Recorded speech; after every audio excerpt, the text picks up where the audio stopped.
Hello दोस्तों, नमस्कार। उजाला online education में आपका स्वागत है।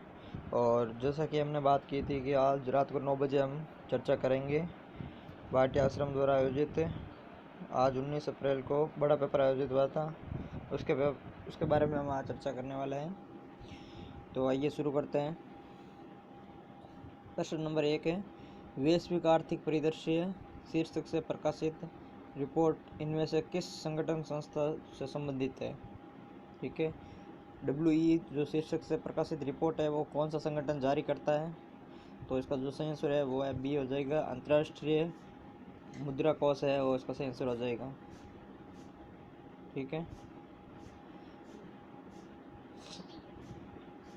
प्रश्न नंबर 2, ये प्रबंध का एक महत्वपूर्ण उपकरण है जिसके द्वारा लागत न्यूनतमीकरण, नियंत्रण एवं सीमित साधनों से अधिकतम लाभार्जन के प्रयास किए जाते हैं। इस कथन के संबंध में इस कथन द्वारा किसके संदर्भ में बात की जा रही है? तो ये इसका सही आंसर हो जाएगा बजटरी नियंत्रण। एक प्रबंध का एक महत्वपूर्ण उपकरण जिसके द्वारा लागत न्यूनतमीकरण, नियंत्रण एवं सीमित साधनों से अधिकतम लाभ अर्जन के प्रयास किए जा रहे हैं। ठीक है, तो इसका जो सही आंसर हो जाएगा वो बजटरी नियंत्रण हो जाएगा। प्रश्न नंबर 3 है, बैंकिंग क्षेत्र के संदर्भ में M3 का क्या अभिप्राय है? बैंकिंग क्षेत्र में M1, M2, M3 है, जो इसके मतलब M3 का क्या संबंधित है? M3 का मतलब होता है ब्रॉड मनी, विस्तारित मुद्रा है वो M3 का इसका मतलब है। ठीक है, प्रश्न नंबर 4 हो गया, भारतीय समय के संदर्भ में निम्नलिखित कथनों पर विचार कीजिए।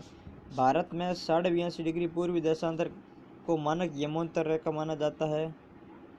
ठीक है, एक और 82.5 डिग्री पूर्वी देशांतर रेखा को भारत में 6 राज्यों से होकर गुजरती है। तो ये दूसरा कथन गलत है, केवल एक सही हो जाएगा। ये 6 राज्य यहाँ पे नहीं आएंगे। ठीक है, 82.5 डिग्री 5 राज्यों से गुजरती है, ये 5 राज्यों से गुजरती है और यूपी, मध्य प्रदेश, छत्तीसगढ़, उड़ीसा व आंध्र प्रदेश से गुजरती है। देखिए 82.5 डिग्री है वो तो मानक यमोत्तर रेखा है, पहला स्टेटमेंट सही है, जो इलाहाबाद, नैनी से गुजरता है। ठीक है, और दूसरा कथन है वो गलत है क्योंकि वो 6 से नहीं 5 राज्यों से गुजरती है। और कौन कौन से 5 राज्यों से गुजरती है? यूपी, मध्य प्रदेश, छत्तीसगढ़, उड़ीसा व आंध्र प्रदेश। ठीक है, किस कंपनी अधिनियम में अनिवार्य आंतरिक अंकेक्षण की व्यवस्था की गई है? किस कंपनी अधिनियम में अनिवार्य आंतरिक अंकेक्षण की व्यवस्था की गई है? तो कंपनी अधिनियम 2013 के अंदर आंतरिक अंकेक्षण की व्यवस्था की गई है। ठीक है, ये ऑडिटिंग एंड अकाउंटिंग के क्वेश्चन है, जो प्री का टॉपिक नहीं है, मेंस का टॉपिक है, लेकिन आश्रम के अंदर मेंस के 1-2 सब्जेक्ट साथ में चलते हैं, तो उस वजह से इसमें भी क्वेश्चन डाल दिए उनके कुछ। ठीक है, उत्तरी आइनाथ नॉर्थ सोल्टेड की स्थिति होगी तो निम्नलिखित में से क्या घटित नहीं होगा? कौन सा घटित नहीं होगा? उत्तरी आइनाथ की स्थिति के समय कौन सा नहीं होगा? तो देखिए, सूर्य की किरणें 23.5 डिग्री उत्तरी अक्षांश पर पड़ेगी। जब उत्तरी आइनाथ होगा तो 23.5 डिग्री उत्तरी अक्षांश पर पड़ेगी, बिल्कुल कथन सही है।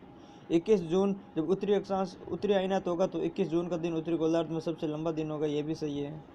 दक्षिणी गोलार्ध में शीत ऋतु होगी, जब उत्तरी आइनाथ होगी तो उत्तरी गोलार्ध में ग्रीष्म ऋतु होगी और दक्षिणी गोलार्ध में शीत ऋतु होगी, तीनों का स्टेटमेंट सही है। उत्तरी गोलार्ध में शरद ऋतु, ये गलत है।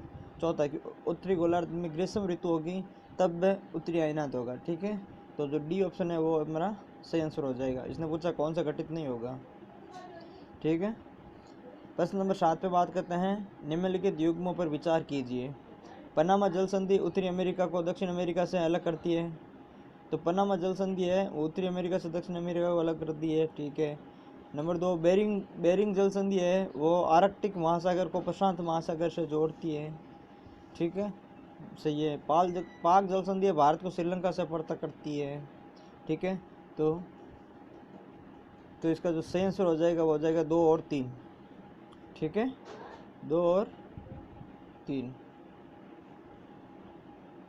क्योंकि ये जब उत्तरी अमेरिका ये दक्षिण अमेरिका है तो इसके बीच में ये आता है मैक्सिको की सिटी है, बीच में मैक्सिको आते हैं। ठीक है, और पनामा जल संधि उत्तरी अमेरिका व दक्षिण अमेरिका को जोड़ती है। इसने ऊपर अलग करने के लिए बारे में स्टेटमेंट में अलग करने के लिए कहा गया था। ठीक है, ये अलग नहीं करती, इन दोनों को जोड़ती है। ठीक है, देखिए स्थल संधि दे रखा है यहाँ पे, स्थल संधि दे रखा है यहाँ पे, जल संधि दे रखा है। ठीक है। स्थल संधि क्या करती है, दो स्थलों को आपस में जोड़ती है, जबकि जल संधि क्या करती है, दो जल क्षेत्रों को आपस में जोड़ती है। तो अगर पनामा स्थल संधि की बात करें तो ये पनामा नहर है, स्थल संधि है, तो ये दो स्थानों को आपस में जोड़ेगी, तो ये दो स्थानों को अलग नहीं करेगी, तो उत्तरी अमेरिका और दक्षिण अमेरिका को आपस में जोड़ती है, और यहाँ पे अलग करना दे रखा है, इसलिए ये स्टेटमेंट गलत हो गया, ठीक है। बेरिंग जल संधि है तो दो जल क्षेत्रों को आपस में जोड़ेगी, आर्कटिक क्षेत्र और प्रशांत महासागर को आपस में जोड़ती है। और पाक जल संधि भारत श्रीलंका के लिए, इसलिए दो कथन सही हो जाएंगे, पहला गलत है, ठीक है। और किन ग्रहों के मध्य क्षुद्र ग्रह अवस्थित होता है, एस्टेरॉइड्स किन ग्रहों के मध्य अवस्थित होता है, तो एस्टेरॉइड होता है मंगल और बृहस्पति ग्रह के मध्य होते हैं। देखिए पर जो सूर्य व जो चार, जैसे पहले जो चार ग्रह होते हैं उसके बाद में ये क्षुद्र ग्रह अवस्थित होते हैं, ठीक है, और फिर वापस जो चार ग्रह होते हैं वो वापस होते हैं, ठीक है। तो जैसे अगर 8 ग्रह हैं तो वो कैसे याद रखने हैं उनको, बी बस PM और बस यूएन। एक और नंबर है, अगर आपको क्रम वाइज अगर 8 ग्रह याद नहीं रहते हैं सूर्य की दूरी के आधार पर, तो उसको आप ऐसे याद रख सकते हैं। कैसे रखेंगे, जैसे ये सूर्य है और यहाँ पे ऐसे कैसे रखेंगे, देखिए बुध, पहला आएगा बुध, ठीक है, उसके बाद में आएगा शुक्र, ठीक है, उसके बाद में आएगा पृथ्वी, ठीक है, उसके बाद में आएगा मंगल, ये 4 ग्रह आएंगे, ठीक है। 4 ग्रह के बाद में यहाँ पे वो क्षुद्र ग्रह अवस्थित होगा, एस्टेरॉइड, मंगल के बाद में, और फिर वापस बृहस्पति आ जाएगा। तो जो आज मंगल और बृहस्पति के बीच में ये हो जाएगा। इनको याद रखने के लिए कैसे याद रखेंगे, देखिए, तो एक सूत्र है बस PM, फिर यहाँ पे एस्टेरॉइड आ जाएगा क्षुद्र ग्रह, और आगे आ जाएगा बस UN, ठीक है।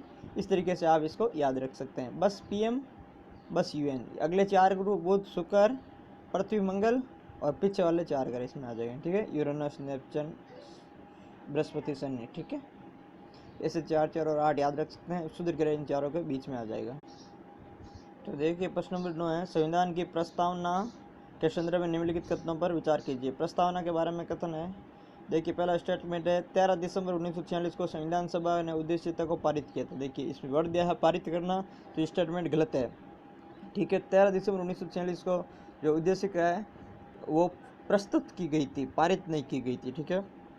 पारित की गई थी 22 जनवरी 1947 को, अगले साल 13 दिसंबर है, लास्ट है, ये तीसरी मीटिंग थी। इसके बाद में 9वीं पहली मीटिंग, 11 और 13 तीसरी मीटिंग के दिन हुई थी। प्रथम 3 मीटिंग संविधान सभा की 9, 11, 13 को हुई थी, और उसमें सिर्फ इसको प्रस्तुत किया गया था, पारित किया गया था 22 जनवरी को। तो ये पहला स्टेटमेंट गलत होगा। प्रस्तावना में 6 प्रकार की स्वतंत्रता, ये भी गलत है, क्योंकि 5 प्रकार की दे रखी है, इसलिए न 1 और न 2, ठीक है। इसको सेम से हो जाएगा, न तो 1 और न तो 2, ठीक है। और इनमें से किसका उद्देश्य सामाजिक एवं आर्थिक लोकतंत्र की स्थापना करना है। तो जो देखिए मौलिक अधिकार मूल कर्तव्य प्रस्तावना, ये सामाजिक और राज्य के नीति निर्देशक तत्व हैं, उनका उद्देश्य होगा सामाजिक एवं आर्थिक लोकतंत्र की स्थापना करना, ठीक है। DPSP का उद्देश्य कल्याणकारी राज्य की स्थापना करना है, जिसके अंतर्गत सामाजिक एवं आर्थिक लोकतंत्र की स्थापना निहित है। मौलिक अधिकारों का उद्देश्य राजनीतिक लोकतंत्र की स्थापना करना है, ठीक है। मौलिक अधिकारों का उद्देश्य राजनीतिक लोकतंत्र की स्थापना करना, जबकि DPSP का उद्देश्य है सामाजिक एवं आर्थिक लोकतंत्र की स्थापना। देखिए प्रश्न नंबर 11 है, संविधान सभा की निम्नलिखित कमेटीज पर विचार कीजिए, ठीक है। संघ शक्ति समिति, यूनियन पावर कमेटी, संघीय संविधान समिति, यूनियन कॉन्स्टिट्यूट कमेटी व राज्यों से समझौता करने वाली समिति। उपयुक्त समिति में से किस समिति के अध्यक्ष जवाहरलाल नेहरू थे। तो देखिए जहाँ संघ आता है वहाँ नेहरू होता है, जहाँ राज्य आता है वहाँ नेहरू होता है, ठीक है। तो देखिए इन सब का अध्यक्ष है वो नेहरू जी थे, इन तीनों का अध्यक्ष नेहरू जी थे। तो इसका जो सही आंसर हो जाएगा 1 2 3, इसका सही आंसर है, ठीक है। प्रारूप समिति के संदर्भ में गलत कथन कौन सा है, तो देखिए इसका गठन अगस्त 1947 को हुआ था। अगर सही डेट बात करें तो 29 अगस्त 1947 प्रारूप समिति का गठन, ठीक है। इस समिति के 7 सदस्य थे, बिल्कुल सही है। इसके एक सदस्य DP खेतान की मृत्यु होने के बाद में TT कृष्णमाचारी को जगह दी गई थी, बिल्कुल सही है। तो सभी उपरोक्त कथन सही है, ये इसका आंसर हो जाएगा, ठीक है। और संविधान के लागू होने के बाद इनमें से किस प्रधानमंत्री के कार्यकाल में संविधान में सबसे अधिक अनुसूचियाँ जोड़ी गई थी। तो देखिए सबसे अधिक अनुसूचियाँ जोड़ने की बात की गई है, तो इसमें सबसे अधिक अनुसूची जोड़ी गई थी पीवी नरसिम्हा राव के समय, क्योंकि 8 अनुसूचियाँ थी पहले थी मूल संविधान में। एक 9वीं अनुसूची कब जोड़ी गई थी? 51 में, मतलब 1951 में प्रथम संशोधन में, और उसके बाद में एक साथ में 2 अनुसूचियाँ जोड़ी गई थी। 10वीं आपको पता है कि जोड़ी गई थी 82 संविधान संशोधन में, और उसके बाद में 2 ये 11वीं 12वीं जोड़ी गई थी पीवी नरसिम्हा राव 73वां और 74वां संविधान संशोधन के समय। ठीक है, 11वीं 12वीं अनुसूची जोड़ी गई थी। 1991 से 96 तक प्रधानमंत्री है पीवी नरसिम्हा राव। तो 73वां 74वां संविधान संशोधन के समय 2 अनुसूचियाँ एक साथ जोड़ी गई थी, बाकी 8 तो मूल संविधान में ही थी। ठीक, देखिए प्रश्न नंबर 14 है, संविधान की प्रस्तावना के बारे में निम्नलिखित कथनों पर विचार कीजिए। ठीक है, ये मौलिक कर्तव्य की तरह वाद योग्य नहीं है। बिल्कुल सही है, ये वाद योग्य नहीं है। इसमें संशोधन कर सकती है, बिल्कुल संशोधन कर सकती है। केशवानंद भारती मामले के अनुसार संशोधन तो कर सकती है, लेकिन मूल ढांचा प्रभावित नहीं होना चाहिए। ठीक है, इस पर संविधान लागू होने की तिथि का उल्लेख बिल्कुल सही है। ठीक है, तो इसका जो सही आंसर हो जाएगा 1 2 3 है, इसका सही आंसर हो जाएगा। ठीक है, और निम्नलिखित में से कौन सी उक्ति भारतीय संघ इंडियन यूनियन के संदर्भ में सही है? ठीक है, अविभाज्य राज्यों का अविभाज्य संघ, ठीक है, विभक्त राज्यों का अविभाज्य संघ और राज्यों का संघ। कौन सी उक्ति भारतीय संघ के संदर्भ में सही है? तो देखिए भारतीय संघ है वो राज्यों का संघ है, यह भी सही है। विभक्त राज्यों का अविभाज्य संघ है, यह भी सही है।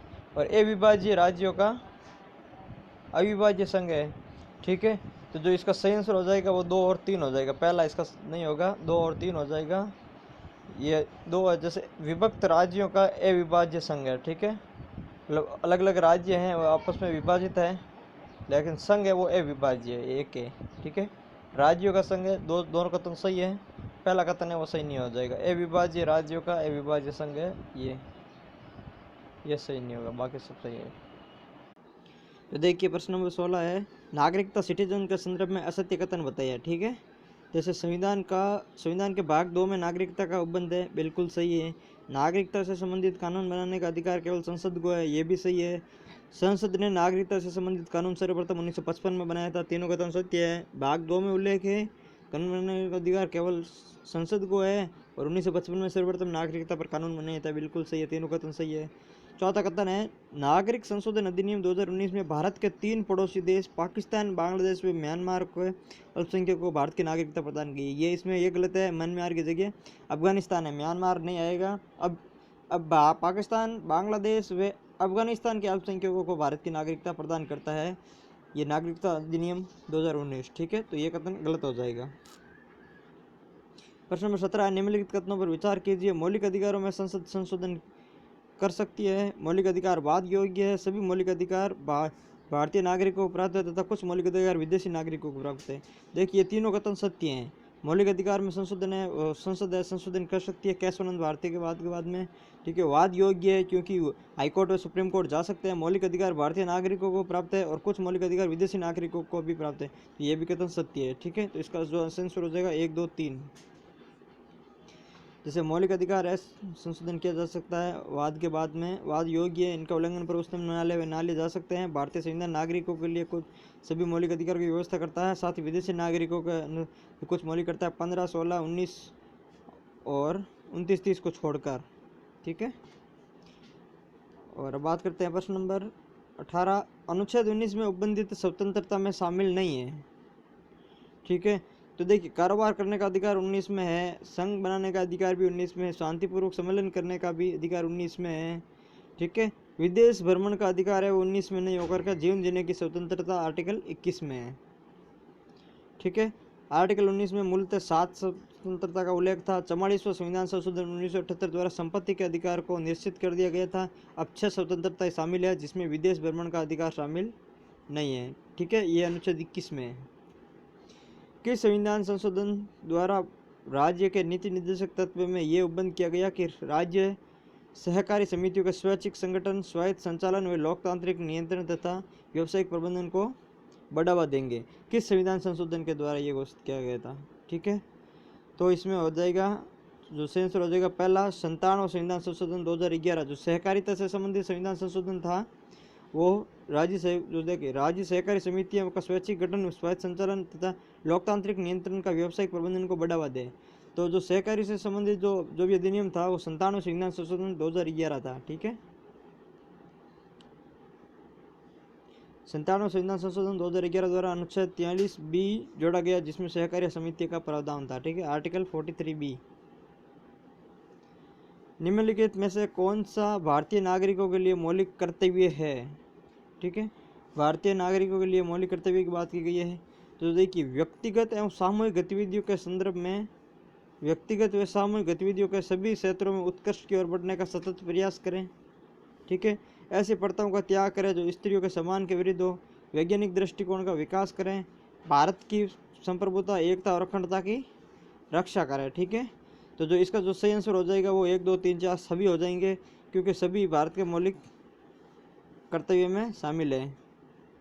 व्यक्तिगत एवं सामूहिक से तो उत्कृष्ट की ओर बढ़ने का प्रयास करें, स्त्रियों के सम्मान की विरुद्ध करें, वैज्ञानिक दृष्टिकोण व संप्रभुता, एकता और अखंडता की रक्षा करें, सभी है वो मौलिक कर्तव्य में शामिल है। ठीक है, मौलिक कर्तव्य देखिए कब जोड़ा गया था? 42वां संविधान संशोधन 1946 में 10 मौलिक कर्तव्य जोड़े गए थे।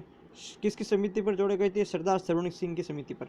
सरदार सरवण सिंह की समिति ने 8 जो मौलिक कर्तव्य जोड़ने की सिफारिश की थी, लेकिन सरकार ने 42वें संविधान संशोधन के तहत 10 मौलिक कर्तव्य जोड़े गए थे। 2 सरकार ने अपने मन से जोड़े गए थे। ठीक है, और फिर 86वां संविधान संशोधन 2002 के तहत 1 मौलिक कर्तव्य जोड़ा गया था जो शिक्षा का था। अब कुल 11 मौलिक कर्तव्य है। ठीक है, देखिए प्रश्न नंबर 21 है, संविधान संशोधन की प्रक्रिया के संबंध में कौन सा कथन गलत है? संविधान संशोधन की प्रक्रिया के बारे में बात की गई है।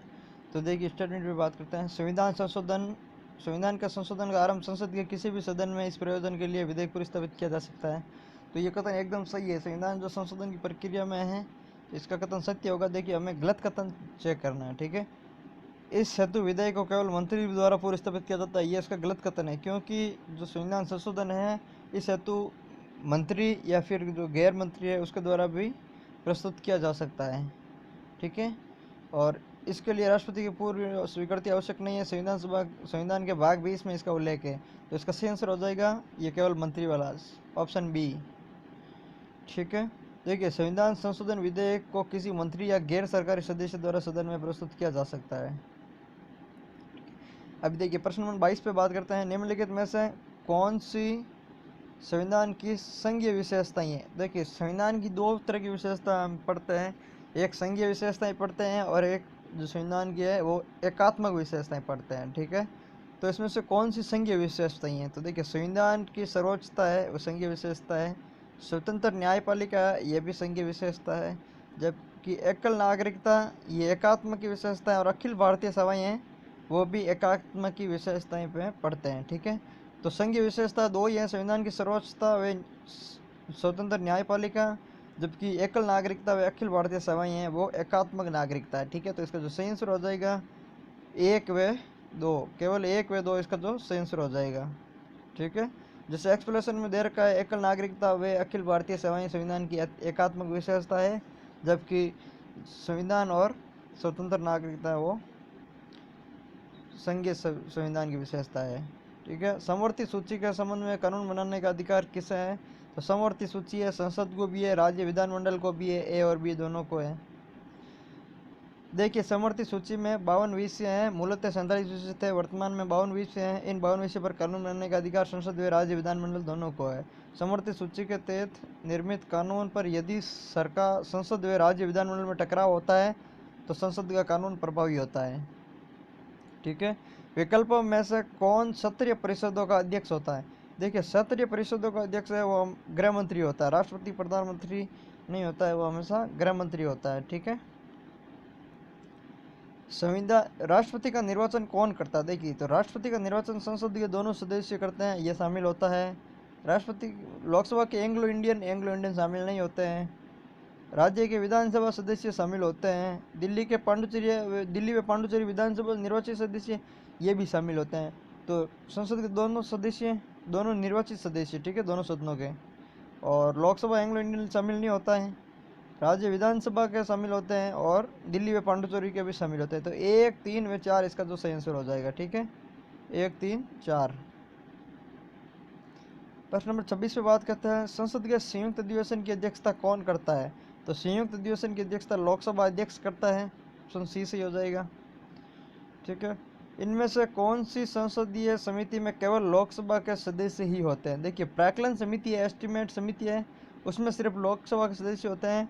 बाकी पीएससी, लोक लेखा समिति या सहकारी उपक्रम समिति, इनमें लोकसभा प्लस राज्यसभा दोनों के सदस्य होते हैं, ठीक है। एक प्राक्कलन समिति है, उसमें सिर्फ लोकसभा के सदस्य ही होते हैं। एक्सप्लेनेशन पढ़ते हैं। प्राक्कलन समिति में सभी 30 सदस्य लोकसभा के होते हैं। प्राक्कलन समिति में 30 सदस्य होते हैं, सभी की सभी लोकसभा की होती है। ये सबसे बड़ी संसदीय समिति है, ठीक है। लोक लेखा समिति 22 सदस्य होते हैं, 15 लोकसभा व 7 राज्यसभा होते हैं। सहकारी उपक्रम समिति में भी 22 सदस्य होते हैं, 15 लोकसभा व 7 राज्यसभा होता है, ठीक है। तो लोक लेखा समिति हम सहकारी उपबंधु समिति में बराबर होते हैं। बाकी प्राक्कलन समिति में 30 सदस्य होते हैं और सभी के सभी लोकसभा के होते हैं, ठीक है। इसका कार्यकाल 6 वर्ष या 65 वर्ष की आयु तक होता है। राष्ट्रपति द्वारा इसे उसी तरह हटाया जाता है जैसे उच्चतम न्यायालय के न्यायाधीश को हटाया जाता है। उपरोक्त कथन किसके संदर्भित करता है? तो देखिए, किसका कार्यकाल 6 वर्ष होता है? तो यदि ऑप्शन की बात करें तो भारतीय, देखो, न्यायालय का न्यायाधीश और संघ लोक सेवा आयोग, तो संघ लोक सेवा आयोग का कार्यकाल 6 वर्ष होता है। महान्यायवादी का कार्यकाल संविधान में उल्लेख नहीं है और ये न्यायाधीश भी नहीं होंगे, ठीक है। ये दो इसमें कट गए। अभी देखिए, यूपीएससी के जो संघ लोक सेवा आयोग के जो अध्यक्ष है उसका कार्यकाल तो 6 वर्ष होता है, लेकिन उसको हटाने की प्रक्रिया है वो इससे अलग है। इसका जो सही आंसर हो जाएगा के, नियंत्रक एवं महालेखा परीक्षक, ठीक है। देखिए, के संदर्भ में उपरोक्त परिच्छेद के संबंध में बात पूर्णतः सही है, क्योंकि महान्यायवादी का कार्यकाल स्पष्ट उल्लेख नहीं है संविधान में। उच्च न्यायालय के न्यायाधीशों का कार्यकाल है वो 62 वर्ष है। इसमें 6 और 65 दे रखा था, लेकिन इसमें 62 वर्ष, ठीक है। यूपीएससी के अध्यक्ष का कार्यकाल 6 या 65 वर्ष की आयु है, लेकिन पद से हटाने की प्रक्रिया उच्चतम न्यायालय के न्यायाधीशों जैसी नहीं है, ठीक है। तो ये भी गलत हो जाएगा, तो इसका सही आंसर के हो जाएगा, ठीक है। प्राचीन भारतीय इतिहास के संदर्भ में अष्टांगिक मार्ग का संबंध है। तो अष्टांगिक मार्ग बौद्ध धर्म से संबंधित है। निम्नलिखित ऐतिहासिक युद्धों को सही कालक्रम में व्यवस्थित करना है हमको। ऐतिहासिक युद्धों को सही कालक्रम में व्यवस्थित करना है। तो देखिए, खानवा, पानीपत, चंदेरी व घाघरा में सबसे पहले आया था पानीपत का युद्ध, ठीक है। उसके बाद में आया था खानवा का युद्ध, उसके बाद में चंदेरी और इसके बाद में घाघरा। 2, 1, 3, 4 आए थे। 2, 1, 3, 4 है, पहला ऑप्शन बिल्कुल सही आंसर है, ठीक है। अगर एक्सप्लेनेशन देखें तो पानीपत का युद्ध 1526, खानवा का 27, चंदेरी 28 व घाघरा का 1529 में हुआ था। इनको अगर आपको याद रखना है, याद रखने का तरीका है, तो मैं आपको तरीका बता देता हूँ। ये जैसे 4-5 युद्ध है, तो इनको याद कैसे रखेंगे? पान खाकर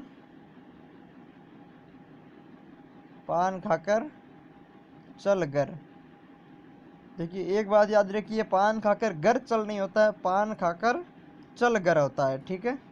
पान खाकर चल कर। तो ये जैसे इनका क्रम बार बार पूछा जाता है, क्योंकि इनमें ज़्यादा गैप भी नहीं है, 1-1 साल का मुश्किल से गैप है, तो ये इधर उधर अगर हो जाता है तो इसको ऐसे याद रख सकते हैं, पान खाकर चल कर, ठीक है। पानीपत, खानवा, चंदेरी और घाघरा, ठीक है। प्रश्न नंबर 31 पे बात करते हैं। मध्यकालीन भारतीय इतिहास के संदर्भ में जयमल सिंह राठौड़ और फतेह सिंह केलवा फत्ता किस मुगल शासक के समकालीन थे? तो देखिए, जयमल पत्ता की बात की तो जयमल पत्ता है वो अकबर के समकालीन थे।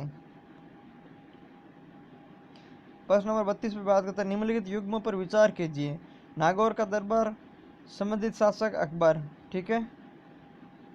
मेवाड़ की मुगल संधि, संबंधित शासक शाहजहां। तो ये शाहजहां नहीं था, ठीक है, यहाँ पे जहांगीर था। औरंगजेब के समकालीन मेवाड़ शासक राज सिंह। तो राज सिंह सही था, जिसने हिंदू मंदिरों की रक्षा की थी औरंगजेब से। तो इसका जो उपयुक्त में सही सम्मिलित कथन है 1 और 3 हो जाएंगे, दूसरा कथन है गलत है, ठीक है।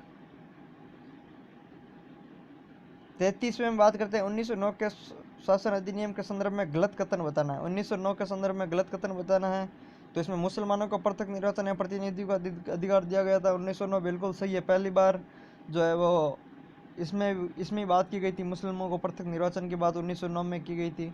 ठीक है, मार्लो मिंटो अधिनियम बोलते हैं जिसे, इसे मार्लो मिंटो सुधार भी कहता है, बिल्कुल सही है। इस समय लॉर्ड मार्लो भारत के गवर्नर जनरल थे, ये गलत कथन है। मिंटो है वो भारत के गवर्नर जनरल थे, मार्ले है वो भारत सचिव थे। ठीक है, मार्ले मिंटो बोलते हैं, जो पहले है मार्ले, ठीक है, ये भारत सचिव था, और बाद में है जो मिंटो नाम आता है, मिंटो, वो गवर्नर जनरल था। ठीक है, तो इसमें गलत कथन कौन सा है? सी। प्रश्न नंबर 34 पे बात करते हैं, निम्नलिखित कार्यवाही व गतिविधियां को सही कालक्रम में व्यवस्थित करना है। ठीक है, इनका अब कालक्रम आपको बताना। जलियांवाला बाग हत्याकांड, रोलेट एक्ट और चौराचौरी कांड, उसके देखते तो ये सभी का एक क्रम है, ये एकदम देखिए फिक्स क्रम है। सूरत अधिवेशन पहले हो गया था, चौराचौरी कांड अशोक आंदोलन के बाद में हुआ था 1922 में, ये भी ये पहले हो गया था, ये बाद में हो गया था। रोलेट एक्ट 1919 में हुआ था, और रोलेट एक्ट के विरोध में जलियांवाला हत्याकांड हुआ था। ठीक है, तो इसका अगर सही से क्रम देखें तो 4 नंबर सबसे पहले हो जाएगा रोलेट एक्ट, फिर आ जाएगा, फिर जलियांवाला आ जाएगा, फिर चौराचौरी आ जाएगा। ठीक है, तो 4 2 1 3 हो जाएगा। सूरत अधिवेशन 1907, मार्च 1919, रोलेट एक्ट, जलियांवाला बाग अप्रैल 1919। रोलेट एक्ट के विरुद्ध में इसका परिणाम था जलियांवाला बाग कांड, और उसका जलियांवाला हत्याकांड बाद में अशोक आंदोलन चौराचौरी कांड के बाद में रोका गया था। ठीक है, तो 5 फरवरी 1922 को चौराचौरी कांड हुआ था, जिसके तहत 12 फरवरी को अशोक आंदोलन रोक दिया गया था। ठीक है, अभी साइमन कमीशन का उद्देश्य क्या था? प्रश्न नंबर 35 है, साइमन कमीशन का क्या उद्देश्य था? तो यदि देखिए 1919 के अधिनियम के माध्यम से हुई भारत की राजनीतिक प्रगति की जांच करना साइमन कमीशन का उद्देश्य था, बिल्कुल सही है, पहला ही आंसर हो जाएगा इसका। देखिए, भारत को डोमिनियन स्टेट का दर्जा देना उसकी कोई भी नहीं था, भारतीय स्वतंत्रता संग्राम के लिए आंदोलनों को दबाकर ये भी नहीं था, क्रांतिकारी आंदोलन को समाप्त करने की रणनीति ये भी नहीं था। सिर्फ साइमन कमीशन गठित हुआ था 1919 के जो अधिनियम था उसमें ये पहले ही बात कर रखी थी कि 10 वर्षों बाद में गठित किया जाएगा, तो यह 2 वर्ष पहले गठित कर दिया गया था।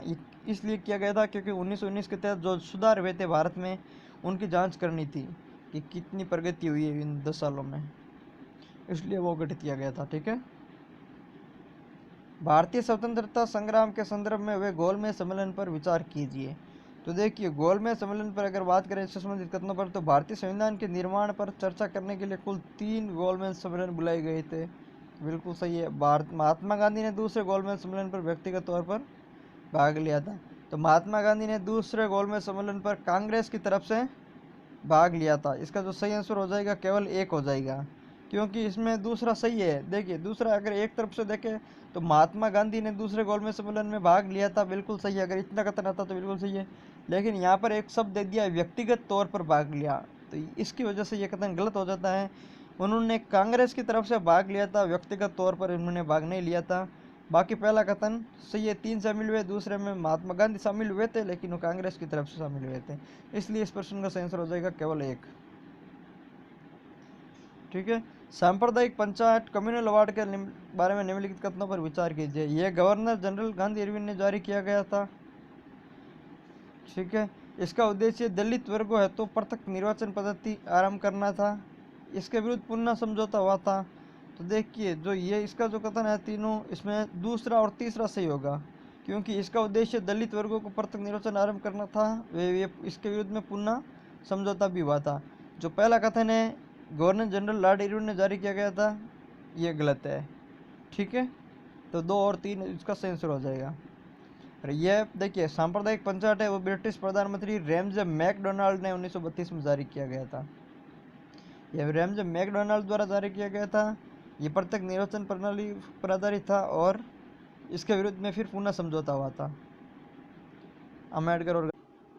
तो देखिए, बात करते हैं प्रश्न नंबर 38 पर, निम्नलिखित युग्मों पर विचार कीजिए। भारत के प्रथम गवर्नर जनरल वॉरेन हेस्टिंग्स। तो देखिए, भारत का प्रथम गवर्नर जनरल वॉरेन हेस्टिंग्स, ये गलत कथन है, वॉरेन हेस्टिंग्स नहीं था। वॉरेन हेस्टिंग्स बंगाल का प्रथम जो है गवर्नर जनरल था।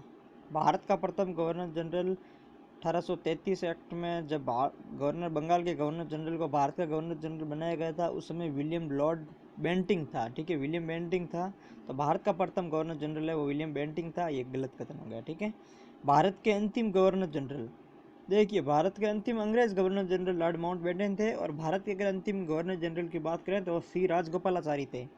सबसे अंतिम में सी राजगोपालाचारी थे, इसलिए ये भी गलत है। ठीक है, भारत के प्रथम वायसराय 1858 एक्ट में वायसराय लॉर्ड कैनिंग बनाई गई थे, ये एकदम सही है। ठीक है, तो इसमें केवल 3 है जो सही हो जाएगा, केवल 3 सही हो जाएगा। प्रथम governor general Lord William Bentinck थे और अंतिम राजगोपालाचारी थे। ठीक है, प्रश्न 39 है, कुप्रशासन और अजागरूक जनता इनमें से किस लोकोक्ति के अर्थ को इंगित करती है? ठीक है, कुप्रशासन एवं अजागरूक जनता। ठीक है, अंधेर नगरी एवं चौपट राजा। ठीक है, 1919 शासन अधिनियम के संदर्भ में निम्नलिखित कथनों पर विचार कीजिए। इसके द्वारा केंद्र में द्वैध शासन की शुरुआत हुई है। देखिए, केंद्र में द्वैध शासन की बात की है, केंद्र में द्वैध शासन शुरू हुआ था 1935 के अधिनियम में। ठीक है, 1919 में प्रांतों में द्वैध शासन हुआ था, इसलिए यह कथन गलत है।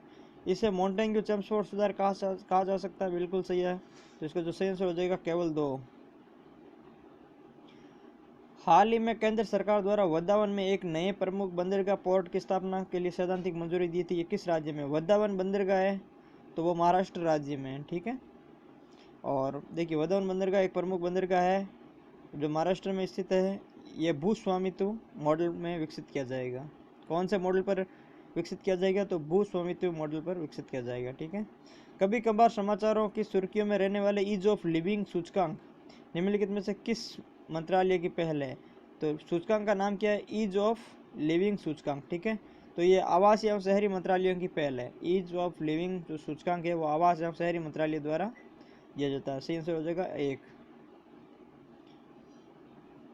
हाल ही में गुजरात के गांधीनगर में 13वें कोप शिखर सम्मेलन का आयोजन किया गया था। ये किससे संबंधित है? 13वें कोप शिखर सम्मेलन। तो 13वां जो कोप शिखर सम्मेलन हुआ था वो वन्य जीवों के प्रवासियों के संगमरमर में हुआ था। देखिए, जलवायु के परिवर्तन के लिए नहीं हुआ था, मानव तस्करी के लिए भी नहीं था, मरुस्थलीकरण रोकथाम नहीं था, वन्य जीवों की प्रवासी प्रजातियों के संरक्षण के लिए 13वां कोप सम्मेलन आयोजित हुआ था गुजरात के गांधीनगर में। देखिए, एक्सप्लेनेशन पढ़ लेते हैं। संयुक्त राष्ट्र पर्यावरण कार्यक्रम UNEP के तहत वन्य जीवों को प्रवासी प्रजातीय CMS के संरक्षण के लिए गुजरात के गांधीनगर में 13वें कोप शिखर सम्मेलन का आयोजन 17 से 22 फरवरी 2020 में किया गया था। इस सम्मेलन की विषय वस्तु प्रवासी प्रजातियां दुनिया की जोड़ती है और हम अच्छा अपने यहाँ स्वागत करते हैं। इस सम्मेलन की विषय वस्तु क्या थी? प्रवासी प्रजातियां दुनिया को जोड़ती है और हम अच्छा अपने यहाँ स्वागत करते हैं। ठीक है, भारत ने 1983 में जो बड़े मतलब ये बर्ड्स कन्वेंशन पर हस्ताक्षर किया था, और इस संधि पर 1979 में जर्मनी के बोन में हस्ताक्षर किए गए थे। ये 1983 में लागू हुई थी। ठीक है, कोप सम्मेलन। तो इसका जो सही आंसर हो जाएगा वो क्या था? वन्य जीवों एवं प्रवासी प्रजातियों के संरक्षण से संबंधित था। 13वां कोप सम्मेलन गांधीनगर गुजरात में हुआ था। राष्ट्रीय आपदा अनुक्रिया बल NDRF किस मंत्रालय के अंतर्गत आता है? तो ये गृह मंत्रालय के अंतर्गत आता है। राष्ट्रीय आपदा अनुक्रिया बल NDRF है वह गृह मंत्रालय के अंतर्गत आता है। NDRF की स्थापना 2006 में हुई थी। आपदा प्रबंधन अधिनियम 2005 के तहत की गई थी। आपदा प्रबंधन अधिनियम कब पारित हुआ था? 2005। इसके तहत 2006 में NDRF की स्थापना की गई थी और ये गृह मंत्रालय के अंतर्गत आता है। ठीक है, सैन्य अभ्यास अजय वॉरियर 2020। सैन्य अभ्यास का क्या नाम है? अजय वॉरियर 2020 भारत ने किस देश के साथ किया था? तो भारत ने ये UK के साथ में किया था, यूनाइटेड किंगडम के साथ में किया था। अजय वॉरियर 2020 जो सैन्य अभ्यास है। ठीक है, केंद्रीय सतर्कता आयोग के संदर्भ में निम्नलिखित कथनों पर विचार कीजिए। तो CVC है, CVC के बारे में बात करते हैं, सेंट्रल विजिलेंस कमीशन। देखिए, एक वैधानिक निकाय निकाय बिल्कुल सही है। वर्तमान में संजय कोठारी मुख्य सतर्कता आयुक्त है। तो अभी हाल ही में संजय कोठारी को मुख्य सतर्कता आयुक्त बनाया गया था। ये वैधानिक आयोग है, 2 सही है। इसके 1+4 सदस्य होता है, ये गलत है। 1+2 सदस्य होते हैं इसमें। ठीक है, तो इसका 1 और 2 आंसर सही हो जाएगा। ठीक है, केवल 1 और 2।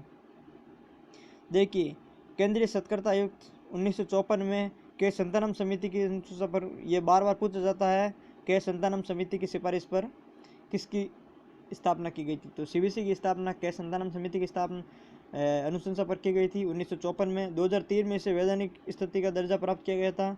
1 अध्यक्ष + 2 संयुक्त आयुक्त होते हैं, मतलब 1+2 होते हैं। ठीक है, इसका कार्यकाल 4-65 होता है। ठीक है, किसी का 5-65 या 6-65 तो सभी का होता है, लेकिन 4-65 है सिर्फ इसी का होता है, CVC का। ठीक है, याद रखना। और वर्तमान में CVC कौन है? संजय कोठारी को बनाया गया है। ठीक, पीएम किसान सम्मान निधि योजना के संदर्भ में असत्य कथन बताना है। पीएम किसान सम्मान निधि है, उसके संदर्भ में असत्य कथन बताना है।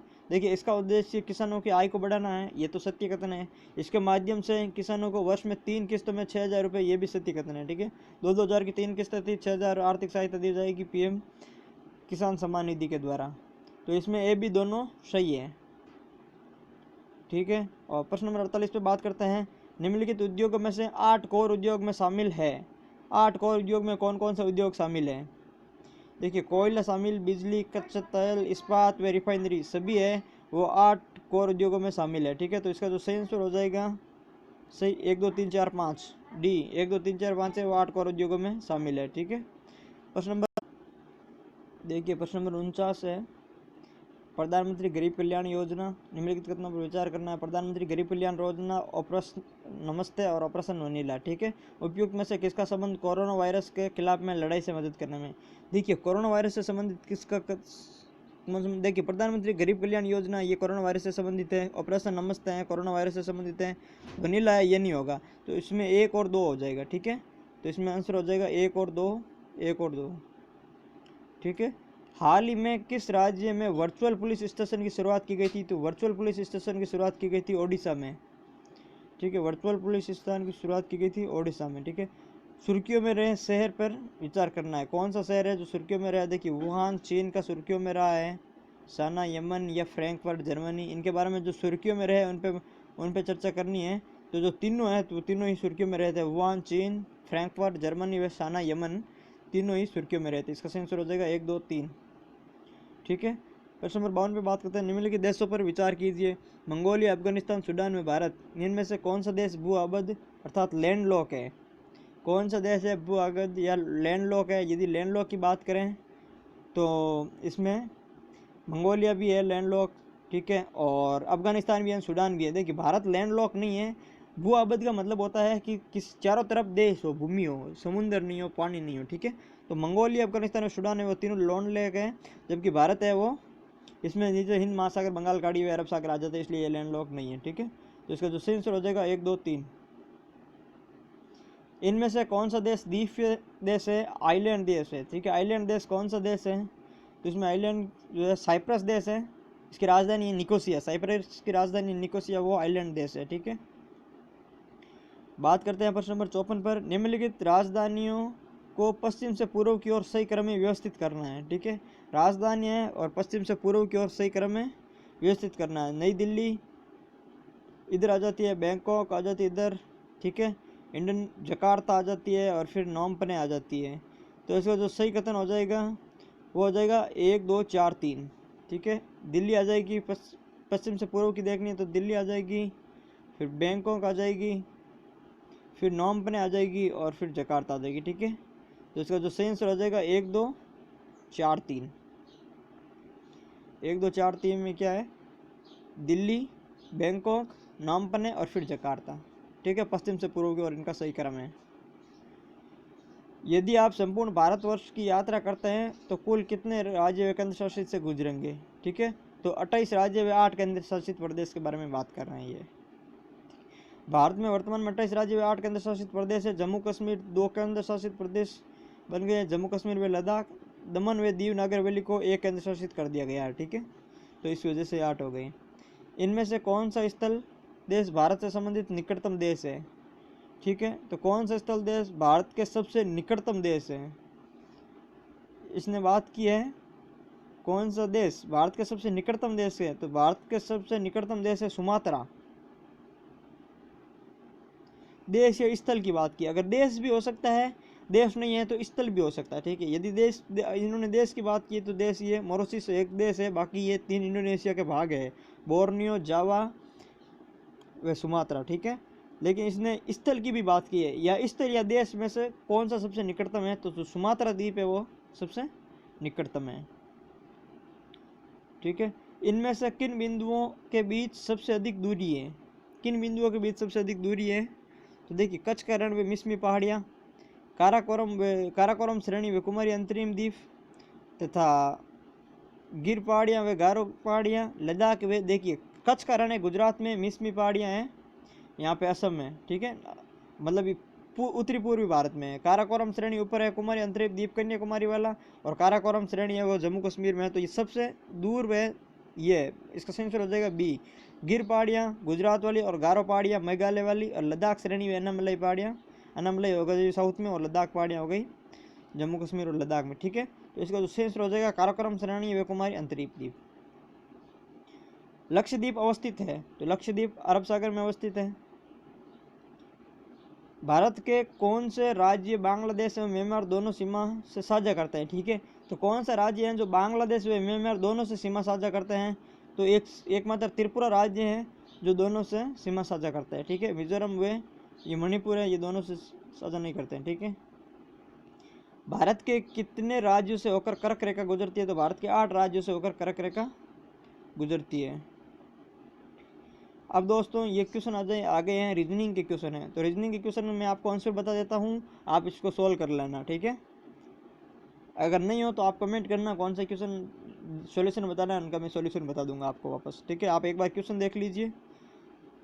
इसमें जैसे आंसर 1 आ जाएगा, 78 के 511 से पूर्णतः विभाजित है, तो के कौन सी संख्या आएगी? तो के आ जाएगा 1, के की जगह 1 आ जाएगा। ठीक है, रीजनिंग और मैथ्स के क्वेश्चन है। दो संख्याओं के वर्गों का योग 90 है, तो उनके अंतर का वर्ग 46 है, तो दोनों संख्याओं का गुणनफल ज्ञात करना है। ठीक है, तो दो संख्याओं के वर्गों का योग 90 है, उनके अंतर का वर्ग 46 है, तो दोनों संख्याओं का गुणनफल होगा 22। ठीक है, प्रश्न नंबर 63 है, 110 व 120 के बीच कितनी अभाज्य संख्याएं हैं? 110 से 120 के बीच कितनी अभाज्य संख्याएं हैं? तो 110 और 120 के बीच अभाज्य संख्याएं इसमें दे ही नहीं रखी है, आंसर इसमें इन्होंने नहीं तैयारी किया था। ठीक है, निकालना पड़ेगा। और ये क्वेश्चन 63 है, डिलीट हो जाएगा। ठीक है, क्वेश्चन नंबर 64 है, दो क्रमागत संख्याओं के वर्गों का अंतर 37 है, तो वह क्या संख्या होगी? ठीक है, तो ये 18 और 29 होगी। 3 से गुणा करने पर बनी 100 व 200 के बीच की सभी प्राकृत संख्याओं का योग क्या है? तो 100 और 200 के बीच की सभी प्राकृत संख्याओं का योग 49-50 होगा। शर्त यह है कि वो 3 से गुणा करके बनी है। ठीक है, और किसी संख्या को 32 से भाग देने पर 29 शेष बचता है, उसी संख्या को 8 से भाग देने पर 5 शेष बचेगा। ठीक है, प्रश्न नंबर 67 है, 17 की पावर 200 को 18 से भाग दिया जाए तो शेषफल क्या हो जाएगा? तो शेषफल 1 हो जाएगा। ठीक है, 75 से 97 तक सभी प्राकृत संख्याओं का योग क्या होगा? 75 से 97 तक सभी प्राकृत संख्याओं का योग 1978 हो जाएगा। ठीक है, इसका आंसर है ये देख लीजिए, दे रखा है। और 70 में C3 पुलिस में इसका भी सही आंसर दे रखा है 97। और 71 का सही आंसर है 46 हो जाएगा।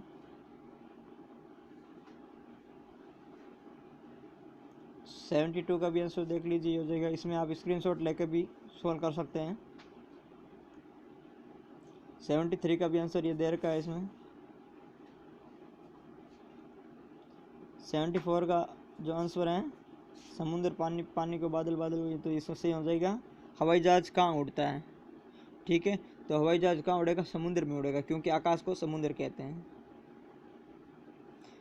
ठीक है, 75 में किसी कोड भाषा में टिक जिक पिक को C is good pick knee is good लिखा जाता, तो ये भी इजी क्वेश्चन है, तो गुड का कोड बताना है। तो आप एक बार स्क्रीनशॉट ले लीजिए, प्रश्न ये आपके सामने है, जिसका सही आंसर हो जाएगा पिक 1। ठीक है, और 76 में सबसे छोटी अभाज्य संख्या कौन सी है? तो सबसे छोटी अभाज्य संख्या इन्होंने 1 है।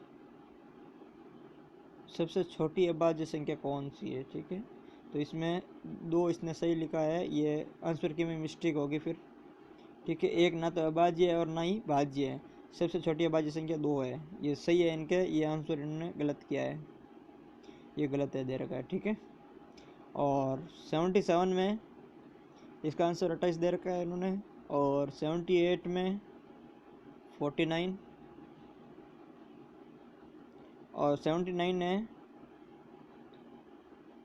का वर्षा जब कृषि सुखाने की लोकोक्ति का क्या अर्थ है? का वर्षा जब कृषि सुखाने लोकोक्ति का क्या अर्थ है? हानि हो चुकने के बाद उपचार करने से क्या लाभ? ठीक है, तो ये एक लोकोक्ति हिंदी का, इसका सही आंसर हो जाएगा 1। अब प्रश्न नंबर 80 पे बात करते हैं, परिपत्र के संबंध में सही कथन है। परिपत्र के संबंध में कौन सा सही कथन है? तो यह शासकीय पत्र, ज्ञापन व आदेश पत्र होता है, बिल्कुल सही है। किसी कार्यालय को एक साथ अनेक प्रस्तियाँ भेजा जाता है, तो परिपत्र के संबंध में दोनों कथन सही है, इसका आंसर हो जाएगा ए और बी दोनों। ठीक है। प्रश्न नंबर हम बात करते हैं 81 में, समाज में समानता के होने का एक निहितार्थ यह है कि उसमें विशेष अधिकारों का अभाव है, अवरोधों का अभाव है, प्रतिस्पर्धा का अभाव है, विचारधारा का अभाव है। तो इसमें 1 नंबर से हो जाएगा, विशेष अधिकारों का अभाव है। देखिए, समाज में समानता के होने का एक निहितार्थ है, समाज में समानता हो जाएगा तो निश्चित अधिकारों का अभाव के कारण ये सही हो जाएगा। ठीक है। स्थानीय स्वशासन, लोकल सेल्फ गवर्नमेंट की सर्वोत्तम व्याख्या यह की जा सकती है कि एक प्रयोग लोकतांत्रिक विकेंद्रीकरण का है। बिल्कुल सही है। ठीक है। प्रश्न नंबर 83, निम्नलिखित उद्देश्य में से कौन सा एक भारत के संविधान की उद्देशिका में शामिल नहीं है? तो भारत की संविधान की उद्देशिका में यदि विचार की स्वतंत्रता, अभिव्यक्ति, विश्वास, आर्थिक स्वतंत्रता शामिल नहीं है, बिल्कुल आंसर बी सही हो जाएगा। तो देखिए दोस्तों, अभी प्रश्न नंबर 84 पे बात करते हैं। देखिए, भारतीय स्वतंत्रता संघर्ष के संबंध में निम्नलिखित घटनाओं पर विचार कीजिए। ठीक है। भारतीय स्वतंत्रता संघर्ष के बारे में निम्नलिखित घटनाओं पर विचार करना है। देखिए, रॉयल इंडियन नेवी में विद्रोह कब हुआ था? ठीक है। और भारत छोड़ो आंदोलन का प्रारंभ और द्वितीय गोलमेज सम्मेलन, इन तीनों को घटनाओं को कालक्रम के अनुसार जमाना है। तो देखिए, सबसे पहले अगर बात करें तो द्वितीय गोलमेज सम्मेलन हुआ था, फिर भारत छोड़ो आंदोलन और लास्ट में रॉयल इंडिया विद्रोह। तो 3-2-1 इसका सही आंसर हो जाएगा।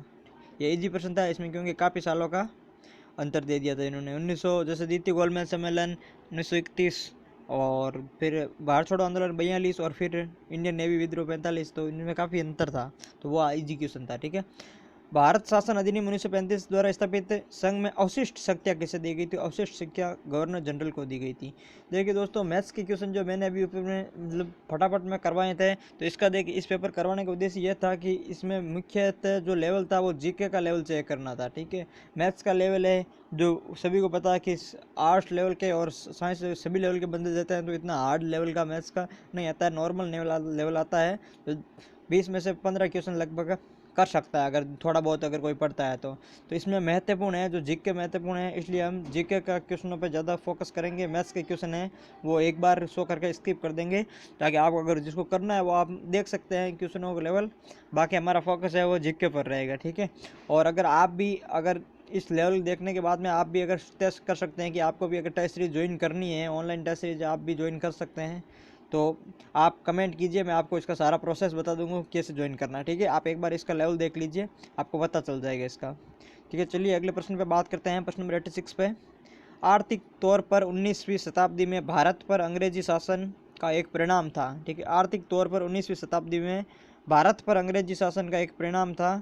तो देखिए, भारत पर अंग्रेजी शासन का परिणाम था, आंसर सी सही होगा, भारतीय कृषि का वाणिज्यीकरण। ठीक है। भारतीय हस्तशिल्प का में निर्यात वृद्धि नहीं होगा, भारत के स्वामित्व वाले कारखानों की संख्या में वृद्धि भी नहीं होगा, नगरीय जनसंख्या में तीव्र वृद्धि भी नहीं होगा। भारतीय कृषि का वाणिज्यीकरण है वो आर्थिक तौर पर 19वीं शताब्दी में भारत पर अंग्रेजी शासन का एक परिणाम था। ठीक है।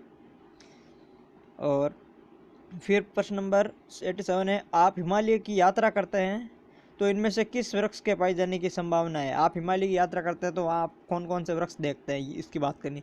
हिमालय मतलब हिमालय एक पर्वत है, इसलिए हमें पर्वतीय वनों की बात करनी है। देखिए, चीड़ है वो हिमालय में पाया जाता है, पाइन है वो हिमालय में पाया जाता है, देवदार है वो हिमालय में पाया जाता है, महोगनी वृक्ष है वो उष्णकटिबंधीय वर्षा वन है जो हिमालय में नहीं पाया जाता है। तो इसका सही आंसर हो जाएगा 1, 2 और 4। ठीक है।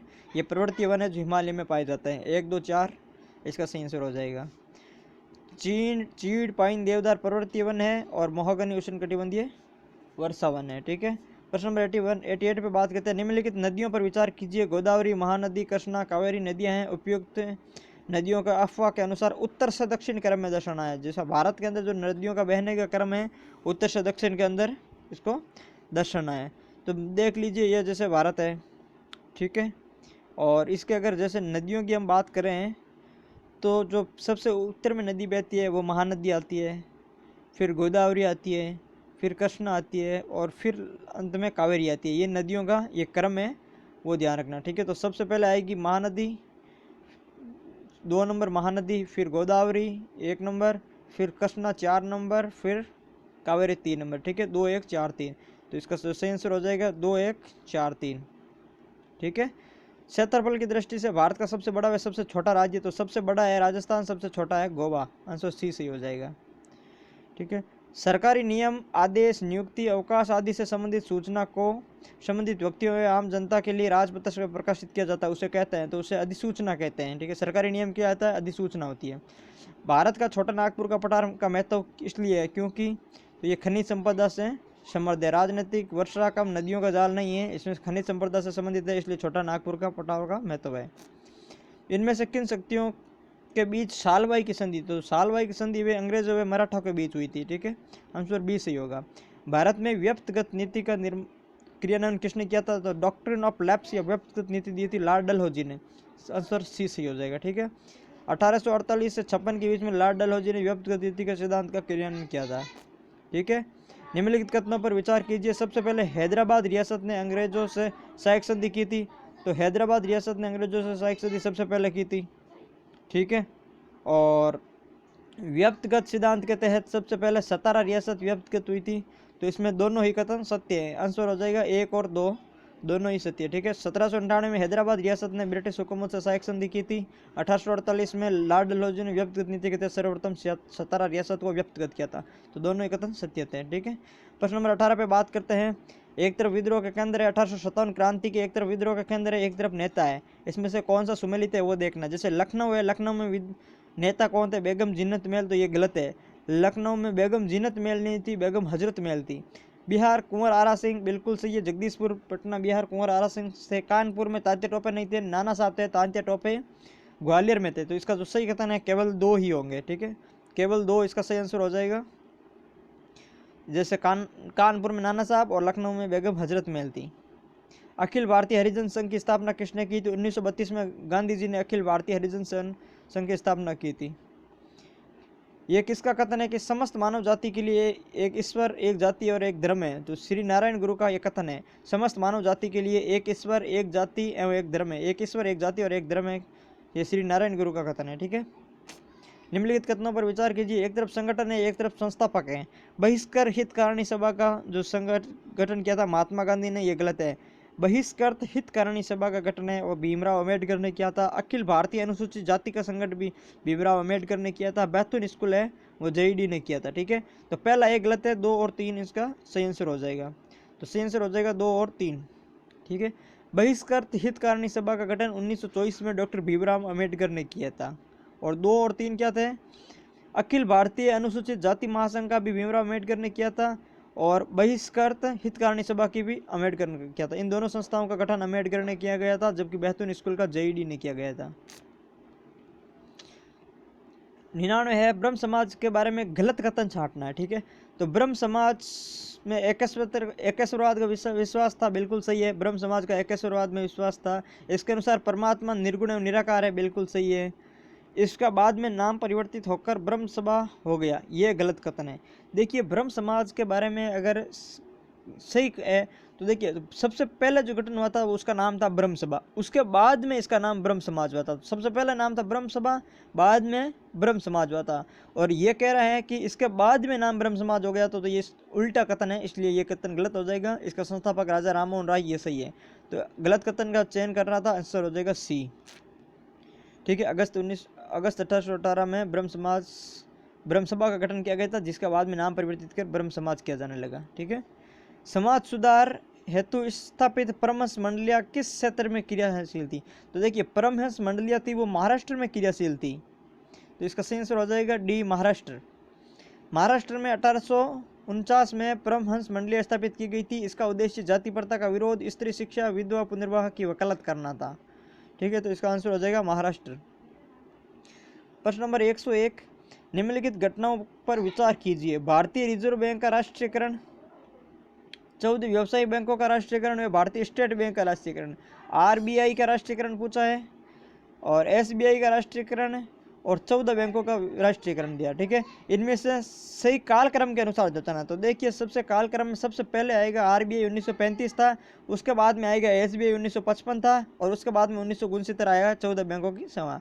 तो इसका सही आंसर हो जाएगा 1, 3, 2। ठीक है, तो 1, 3, 2 इसका सही आंसर हो जाएगा।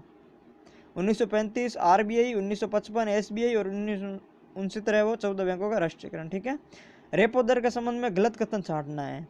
देखिए, रेपो दर वह दर है जिस पर भारतीय रिजर्व बैंक वाणिज्यिक बैंक को अल्पकालिक ऋण देता है। तो ये कथन सत्य है। इसके तहत भारतीय रिजर्व बैंक द्वारा वाणिज्य बैंकों को बिना जमानत के ऋण दिया जाता है, ये गलत कथन है। इसके लिए जमानत सिक्योरिटी ली जाती है, ठीक है। इसकी दर में कमी का तात्पर्य है कि बाजार में तरलता की वृद्धि होगी, बिल्कुल सही है। यदि इसकी दर में कमी कर जाती है तो बाजार में तरलता की वृद्धि होती है, तो यह कथन भी सत्य है। तो इसमें कौन सा असत्य होगा, ये होगा, ठीक है। जैसे अगर एक्सप्लेनेशन अगर वापस देख लेते हैं तो रेपो दर वाणिज्यिक बैंक प्रतिभूतियों की जमानत के रूप में रखता है, सिक्योरिटी को जमानत के रूप में रखता है वाणिज्यिक बैंक, ठीक है। रेपो दर की कमी के लिए होने पर इसकी तरलता की लिक्विडिटी बढ़ती है, अर्थात तरलता बढ़ती है बाजार में। प्रश्न नंबर 103 है, नैतिकता मोर समिति का उद्देश्य था। तो ये नैतिकता मोर समिति है वो वित्तीय समावेशन से संबंधित थी, ठीक है। वित्तीय समावेशन किसका है, नैतिकता मोर समिति वित्तीय समावेशन से संबंधित थी।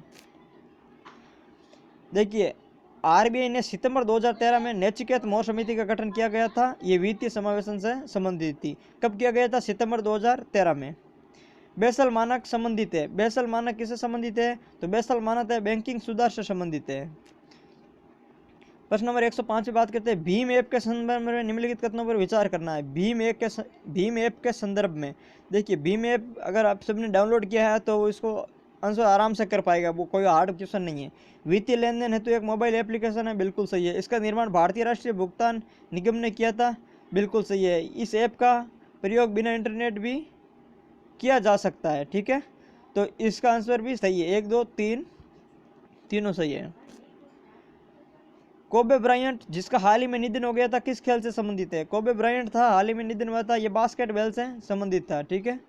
और प्रसिद्ध पर्यावरण कार्यकर्ता ग्रेटा थनबर्ग किस देश से हैं, तो ग्रेटा थनबर्ग थी वो स्वीडन की थी, आंसर सी सही हो जाएगा, स्वीडन। प्रश्न नंबर 8, कट कॉपी पेस्ट के आविष्कारक का नाम बताइए। तो कट कॉपी पेस्ट का आविष्कारक था लैरी टेस्लर। प्रश्न नंबर 109, हाल ही में किस देश ने सफलतापूर्वक हवा से प्रक्षेपित परमाणु सक्षम क्रूज मिसाइल रॉयड सेकंड का प्रक्षेपण किया गया था, किस देश ने रॉयड सेकंड का प्रक्षेपण किया गया था, तो इसका जो सही आंसर है वो हो जाएगा पाकिस्तान, ठीक है। इक्रोना क्या है, इक्रोना क्या है, कोरोना वायरस से संबंधित डिजिटल जानकारी हेतु प्लेटफॉर्म इक्रोना, बिल्कुल नहीं। विश्व की पहली केंद्रीय डिजिटल मुद्रा, तो इक्रोना है विश्व की पहली केंद्रीय डिजिटल मुद्रा, इसका सही आंसर हो जाएगा, ठीक है। बाकी साइबर अटैक जिसने कई बैंकों की गुप्त सूचनाएं चोरी की, संयुक्त राष्ट्र की पहल, जिस गरीबी उन्मूलन, ये सारे कथन गलत है, इसका सही हो जाएगा ये। 30 मार्च को इनमें से किस राज्य के स्थापना दिवस मनाया जाता है, तो 30 मार्च को अपने राजस्थान का स्थापना दिवस मनाया जाता है। निर्विक योजना का प्रयोजन है, तो देखिए निर्विक योजना कृषि उत्पादक में वृद्धि कर किसानों की 2022 तक आय दुगुनी करना, यह निर्विक योजना का प्रयोजन नहीं है। देश में निर्यात को बढ़ावा देना ही निर्विक योजना का प्रयोजन है, इसका आंसर हो जाएगा बी सही हो जाएगा, ठीक है। जैसे निर्विक योजना के बारे में अगर पढ़ें तो वाणिज्य एवं उद्योग मंत्रालय द्वारा तैयार की गई योजना है।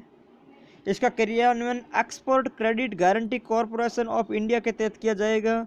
इसका मूल उद्देश्य देश में निर्यात को बढ़ावा देना, प्रतिस्पर्धी बनाना तथा निर्यातकों के हित को सुरक्षित रखना है। सर्वप्रथम इसे बजट 2019-20 में लॉन्च किया गया, तो बजट 2019-20 में लॉन्च किया गया था। कौन सी योजना, निर्विक योजना, किससे संबंधित है, निर्यात को बढ़ावा देने से संबंधित है। किस मंत्रालय से संबंधित है, वाणिज्य एवं उद्योग मंत्रालय से संबंधित है, ठीक है। इसका क्रियान्वयन एक्सपोर्ट क्रेडिट गारंटी कॉरपोरेशन के तहत किया जाएगा। बात करते हैं प्रश्न नंबर 113 पे, निम्नलिखित संगठन पर विचार कीजिए। NITI Aayog, PM care fund, अंतर्राष्ट्रीय परिषद। उपयुक्त संगठन में से किस संगठन का अध्यक्ष प्रधानमंत्री नहीं है, तो प्रधानमंत्री तीनों ही संगठनों का अध्यक्ष प्रधानमंत्री होता है। पीएम केयर फंड का भी प्रधानमंत्री है, नीति आयोग का भी अध्यक्ष प्रधानमंत्री है और अंतर्राज्यीय परिषद का भी अध्यक्ष प्रधानमंत्री है। 1 2 इनमें से कोई नहीं हो जाएगा। इसने प्रश्न पूछा है किसका प्रधानमंत्री नहीं है, तो 1 2 3, तो तीनों का नहीं है, तीनों का प्रधानमंत्री होता है, तो इसका जो सही आंसर हो जाएगा इनमें से कोई नहीं, ठीक है। मुकुंदरा हिल्स रिजर्व किस राज्य में स्थित है, वो राजस्थान में स्थित है। मुकुंदरा हिल्स अपने राजस्थान में, दर्रा अभयारण्य कोटा। प्रश्न नंबर 115, राष्ट्रीय अनुसूचित जनजाति आयोग के संदर्भ में निम्नलिखित कथनों पर विचार कीजिए। राष्ट्रीय अनुसूचित जनजाति आयोग है तो यह संवैधानिक निकाय है। इस आयोग में अध्यक्ष सहित 5 सदस्य होते हैं, तो इसका दोनों कथन सत्य है, 1 और 2। ये संवैधानिक निकाय है, राष्ट्रीय अनुसूचित जनजाति है वो एक संवैधानिक निकाय है और इसके अध्यक्ष सहित 5 सदस्य होते हैं, ये दोनों कथन ही सत्य है। देखिए विधि आयोग के संदर्भ में गलत कथन बताना है, ठीक है। तो हाल ही में 22वें विधि आयोग का गठन किया गया था, बिल्कुल सही है। स्वतंत्र भारत का प्रथम विधि आयोग MC शीतलवाड़ की अध्यक्षता में गठित किया गया था, ये दोनों कथन भी सत्य हैं। और ये एक विधिक आयोग है। देखिए विधि आयोग की बात की है इन्होंने, तो विधि आयोग है वो लीगल कमीशन नहीं है, ना ही तो विधिक है और ना ही संवैधानिक है। विधि आयोग है वो एक कार्यकारी आयोग है जो भारत सरकार द्वारा गठन किया जाता है, ठीक है। तो पहले और दो कथन इसमें सत्य इसने गलत कथन की बात की है, तो सी इसका सही आंसर हो जाएगा, ठीक है। एक्सप्लेनेशन देख सकते हैं, विधि आयोग न तो संवैधानिक निकाय है और न ही वैधानिक निकाय है, ये भारत सरकार के आदेश द्वारा गठित एक कार्यकारी निकाय है, ठीक है। मध्यकालीन भारतीय इतिहास के संदर्भ में हम्पी किस राज्य की राजधानी थी? तो हम्पी विजयनगर की राजधानी थी, ठीक है। The servants of India society की स्थापना किसने की थी? The servants of India society की स्थापना की थी गोपाल कृष्ण गोखले ने। प्रश्न नंबर 119 पे बात करते हैं। एक तरफ आंदोलन और संस्था दे रखी, एक तरफ नेताओं के नाम दे रखते हैं, इनको युग्म पर विचार करना है। तो देखिए जस्टिस आंदोलन गैर ब्राह्मण जातियों में विधायकों का प्रतिनिधित्व बढ़ाने से संबंधित था। आत्म सम्मान आंदोलन है वो ब्राह्मणवाद का विरोध से संबंधित था। वह धर्म सभा है वो रूढ़िवादी तत्वों को संरक्षित करने से संबंधित था। तो तीनों आंदोलन व संस्था है तो ये तीनों ही सुमेलित है, ठीक है। तो तीनों ही इसका जो है सही आंसर हो जाएगा। जैसे जस्टिस आंदोलन है गैर ब्राह्मण जातियों में विधायकों से संबंधित प्रतिनिधि बढ़ाना था। आत्म सम्मान आंदोलन है वो ब्राह्मण मान से संबंधित था। धर्म सभा व रूढ़िवादी तत्वों से संरक्षित करना था। तीनों ही सुमेलित है, तीनों ही सही है, ठीक है। प्रश्न नंबर 120 पे बात करते हैं। स्वतंत्रता संग्राम के संबंध में आर्य बांधव समिति का योगदान क्या था? तो यदि आर्य बांधव समिति का गठन हुआ था वो क्रांतिकारी गतिविधियों से संबंधित थी। आर्य बांधव समिति थी क्रांतिकारी गतिविधियों से संबंधित थी, ठीक है। स्वतंत्रता सेनानी अनंत लक्ष्मण करकरे इनमें से किस संस्था से जुड़े थे? तो अनंत लक्ष्मण करकरे हैं वो अभिनव भारत समाज से जुड़े हुए थे। देखिए अनुशीलन समिति नहीं थी, होम रूल लीग भी नहीं था, गदर पार्टी भी नहीं था, अनंत लक्ष्मण करकरे था वो अभिनव भारत समाज से संबंधित था, ठीक है। प्रश्न नंबर 122 अनुशीलन समिति क्रांतिकारी संगठनों पर विचार करना है। अनुशीलन समिति, अभिनव भारत समिति, इंडियन होम रूल लीग और गदर पार्टी, इनमें से क्रांतिकारी संगठनों का सही कालक्रम है। इन्होंने कालक्रम पूछा है। तो देखिए अनुशीलन समिति है वो 1902 में थी, उसके बाद में अभिनव समाज आई थी 1904 में, ठीक है। अनुशीलन समिति 1902, 1904, फिर इंडिया होम रूल सोसाइटी और फिर गदर पार्टी। तो 1 2 3 4 इसका सही आंसर हो जाएगा, 1 2 3 4, ठीक है। अगर इसके ईयर देख लें तो 1902 अनुशीलन समिति, अभिनव भारत समाज 1904, इंडियन होम रूल सोसाइटी 1905 और गदर पार्टी 1913, ठीक है। बंगाल विभाजन के संदर्भ में निम्नलिखित कथनों पर विचार कीजिए। यह एक महत्वपूर्ण परिणाम स्वदेशी आंदोलन के रूप में सामने आया, ठीक है। बंगाल विभाजन तब तक जारी रहा जब तक असहयोग आंदोलन प्रारंभ नहीं हुआ था। तो दूसरा कथन गलत है। बंगाल विभाजन असहयोग आंदोलन तो 1919 में प्रारंभ हुआ था, तो बंगाल विभाजन है वो तो 1911 के जो दरबार में भी रद्द हो गया। तो दूसरा कथन गलत हो गया, केवल एक सही हो जाएगा, इसका आंसर हो जाएगा केवल एक, ठीक है। बंग बंग आंदोलन के पश्चात स्वदेशी आंदोलन शुरू हुआ था और 1911 में बंग बंग रद्द हो गया था। मुस्लिम लीग की स्थापना का मुख्य उद्देश्य क्या था? देखिए मुस्लिम लीग का उद्देश्य हिंदू मुस्लिम एकता को बढ़ाना नहीं था, बंगाल विभाजन का विरोध कर स्वतंत्रता ये भी नहीं था। मुस्लिम लीग का उद्देश्य था ब्रिटिश सरकार के प्रति मुसलमानों की निष्ठा बढ़ाना। ब्रिटिश सरकार के प्रति मुसलमानों की निष्ठा बढ़ाना ही मुस्लिम लीग का एकमात्र उद्देश्य था, ठीक है। इनमें से किसके बीच ऐतिहासिक लखनऊ पैक्ट हुआ था? इनमें से किसके बीच ऐतिहासिक लखनऊ पैक्ट? तो देखिए लखनऊ पैक्ट हुआ था वो कांग्रेस व मुस्लिम लीग के मध्य हुआ था, इसका आंसर हो जाएगा डी सही। निम्नलिखित में से किसने मोंटेग्यू घोषणा को, देखिए मोंटेग्यू घोषणा को भारत का मैग्ना कार्टा कहा था? तो मोंटेग्यू घोषणा का भारत का मैग्ना कार्टा कहा था उदारवादियों ने। किसने कहा था? उदारवादियों ने। किस कारण कांग्रेस में द्वितीय विभाजन हुआ था? देखिए कांग्रेस में द्वितीय विभाजन कब हुआ था? तो कांग्रेस में 1919 के सुधारों को लेकर द्वितीय विभाजन हो गया था, ठीक है। तो कांग्रेस का प्रथम विभाजन कब हुआ था? 1907 सूरत अधिवेशन, और द्वितीय जो विभाजन हुआ था वो 1919 के सुधारों को लेकर हुआ था। 1919 के सुधारों को लेकर कांग्रेस में उत्पन्न मतभेद हुआ था, द्वितीय विभाजन कहते हैं उसे। और 1907 प्रथम विभाजन हुआ था सूरत अधिवेशन के समय। उग्रवादियों व उदारवादियों दोनों एक दूसरे अलग हुए थे, ठीक है। गांधी इरविन समझौता इनमें से क्या परिणाम नहीं था? गांधी इरविन समझौता का इनमें से कौन सा परिणाम नहीं था? तो देखिए सविनय अवज्ञा आंदोलन की समाप्ति थी, कांग्रेस के द्वितीय सम्मेलन में हिंसा लेने की भी बात की गई थी, विदेशी कपड़ों में शराबी दुकानों पर शांतिपूर्ण धर्म देने का अधिकार की बात की गई थी, सभी क्रांतिकारियों को रिहा करने का उन्होंने आदेश नहीं दिया था, उन्होंने सिर्फ कुछ ही क्रांतिकारियों को रिहा देने की बात की गई थी। तो ये इसका परिणाम नहीं था। गांधी इरविन समझौते का ये परिणाम नहीं था। 5 मार्च 1931 को गांधी इरविन समझौता हुआ था। सभी राजनीतिक बंदियों जिनके विरुद्ध हिंसा का आरोप नहीं था को रिहा करने का आदेश दिया था।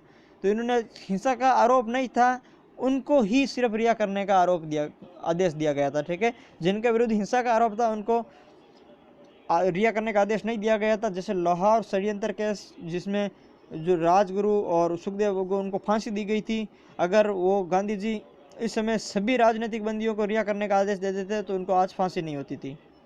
ठीक है, राष्ट्रीय योजना समिति के संदर्भ में गलत कथन है। राष्ट्रीय योजना समिति के संबंध में गलत कथन की बात करनी है। नेशनल प्लानिंग कमीशन, तो देखिए हरिपुरा अधिवेशन के दौरान इसकी स्थापना की गई थी। ठीक है, इसके अध्यक्ष जवाहरलाल नेहरू थे। सुभाष चंद्र बोस, लाल श्रीराम विश्व समिति के सदस्य थे। तो ये इसका गलत कथन है। ठीक है, राष्ट्रीय योजना समिति है तो हरिपुरा अधिवेशन में इसकी स्थापना की गई थी, बिल्कुल सही है। जवाहरलाल नेहरू है इसका अध्यक्ष थे। सबसे पहले राष्ट्रीय योजना समिति और जवाहरलाल नेहरू ही ने शुरू की थी और ये इसका अध्यक्ष थे। तो ये दोनों कथन सत्य है। गलत कथन है तो ये इसका गलत कथन है। सुभाष चंद्र बोस और श्रीलाल वे विश्व समिति के सदस्य नहीं थे।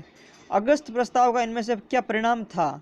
अगस्त प्रस्ताव का परिणाम की बात की उन्होंने, तो अगस्त प्रस्ताव आया था 1940 में। तो इसका जो परिणाम था अगस्त प्रस्ताव का परिणाम, तो उसके बाद में व्यक्तिगत सत्याग्रह शुरू किया गया था। इसका परिणाम था व्यक्तिगत सत्याग्रह। ठीक है, अब 131 से कुछ रीजनिंग के प्रश्न है, आप सोल्व कर लीजिएगा। रीजनिंग के प्रश्न सोल्व इसलिए नहीं करवा रहा हूँ क्योंकि हमारा उद्देश्य सिर्फ जीके तक था और पेपर का लेवल देखना था। ठीक है, ताकि आप भी अगर टेस्ट सीरीज ज्वाइन कर सकते हो तो लेवल देके आप ज्वाइन कर सकते हो। नहीं तो जो पेपर है ऑनलाइन टेस्ट आयोजित होंगे उन पर चर्चा हम डेली और हर पेपर पे करेंगे। शेड्यूल पेपर पे भी हमने चर्चा की थी और बड़े पेपर पे भी हम चर्चा कर रहे हैं। ठीक है, तो इनके आप क्वेश्चन देख लीजिए और आंसर भी इसमें दे रखे हैं साथ में। इस क्वेश्चन का आंसर हो जाएगा 1/2। ठीक है, और अगर आप ये ऑनलाइन टेस्ट सीरीज ज्वाइन करना चाहते हैं तो आप नीचे कमेंट कीजिए, मैं आपका पूरा प्रोसेस आपको समझा दूंगा। ठीक है, इस क्वेश्चन का आंसर हो जाएगा ये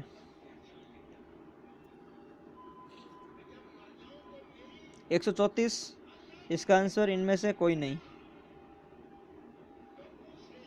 135 ये देख लीजिए आप प्रश्न। हम एक बार जीके वाले जो प्रश्न है उन पर चर्चा कर लेते हैं। ये कोई इतने हार्ड फास्ट क्वेश्चन नहीं है रीजनिंग वाले प्रश्न। देखिए 70 से छोटी अभाज्य संख्या कितनी है? ठीक है, तो ये कोई हार्ड एंड फास्ट क्वेश्चन नहीं है। ठीक है, 139 है, 139 वाला भी कोई हार्ड एंड फास्ट क्वेश्चन नहीं है। अब बात करते हैं 140 पर। ये वापस जीके के क्वेश्चन है। 140 से 150 तक 10 क्वेश्चन और देख लेते हैं। 150 क्वेश्चन है। तो देखिए डेन डेविड प्राइज 2020 इस वर्ष अनेक वैश्विक व्यक्तित्वों को प्रदान किया गया है। इस वर्ष किस भारतीय को यह पुरस्कार से नवाजा किया गया था?